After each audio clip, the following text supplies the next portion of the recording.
some communes actually implemented drop zones in 2019, 2020.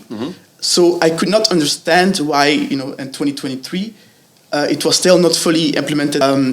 But I guess in Brussels, you need to take into account with the opinion of each commune No, it's more like you had communes who wanted to go faster Okay. and who didn't want to wait the regulatory framework. Yep. And so they implemented it. Like we started last year. So to immediately have this certain zone regulated. Yep. And now we're also continuing. The regulatory framework it has to pass one last time, I think, in the regional the parliament. Yep. But the preparations are going on because we need to, something needs to be done. And so now once you have this regulatory framework for the 90, it's like you have to compare it with the whole of Flanders. Huh? There is much of diversity in Flanders. It's one region. Brussels is 19 communes, Exactly. but there will be one framework. Yep. In Flanders, there will be, 250 regulatory frameworks. Yep. And so one city that is where it's not authorized, other cities where it is authorized. Here in Brussels, it will be for 1.2 million people. It will be one coherent zone. Okay, so from now on, it will be all the same regulations all over Brussels. Yeah. With the new tender, when the tender is finalized. Yeah, exactly. Yeah. Okay, so that's gonna be better actually because the And parking regulations will be the same all over. Then it's just like what I said in the beginning. They had let the scooters in without all the drop zones, but now you have all these communes who need to create these drop zones. But like for the city of Brussels, it's 200 to 300 drop zones. That's a lot. Yep. I cannot snap my fingers and create these exactly. drop zones. So that it needs time. It's also not the only issue of a mobility issue in the city. Yep. And so that takes time, and for other communes as well. And I have the impression that a lot of communes are really moving Exactly, on so- the subject. So that's a good thing. Once you have the drop zones, sometimes, you still need to regulate it, right? And make sure that they actually respect the rules because coming here to Brussels, I was walking and I saw that there was a truck driver who had to get out of the truck and replace scooters because there was a drop zones, but there were so many scooters in that drop zone.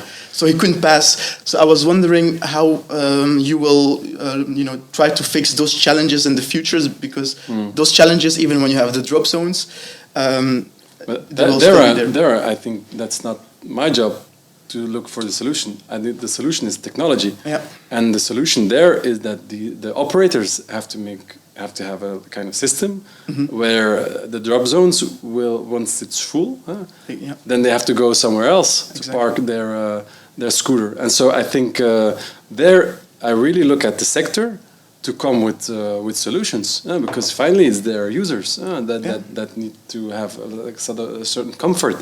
Exactly. When they see okay, there are already 10 scooters in that drop zone, okay, I will direct the user to another, my client as an operator, my client to another drop zone where there are less, because what we will do is we will make sure that there are enough drop zones. But then it could be that one zone is heavily used. Yeah. And I think now you have 9 operators. I guess once the tender is over and there's only 2, it will be easier. It will be easier, right? Because now it's every operator has to adapt their system. They have to implement the plan with the drop zones, and they have to adapt it themselves. It takes some time. Sometimes there is an error, and so it's quite a lot of work. It will be easier once there are just 2. Actually, because I wanted to ask you these questions regarding the number of operators after the tender, right? For me, the most important thing is the number of scooters finally in the region. Yes. Because that really has to be reduced. There are too much. They just I sometimes wonder what the financial they don't look system is because it costs something. Burning money. And so how can you have a financial sound how you say that plan when you just put enormous amounts of these scooters everywhere, and so reducing the number for me, because finally the people will come with complaints to me. Exactly. Yeah. That's an important element. I heard also that there is discussion about too. Is it dangerous? Maybe prices will go up. We have to follow that up. My opinion is that I think that it's quite pricey at the moment. Sometimes I wonder how, I see a lot of young people using the scooters. Sometimes I really wonder, well, how do they pay for you're quickly you pay 2-3 euros for one ride, and that's not cheap. And that's something I wonder, and I see that operators are also thinking about social systems, social tariffs, and tariffs implemented. Bolt. That's a good thing. That's a good thing that they take it into account, because that's something we'll have to look into.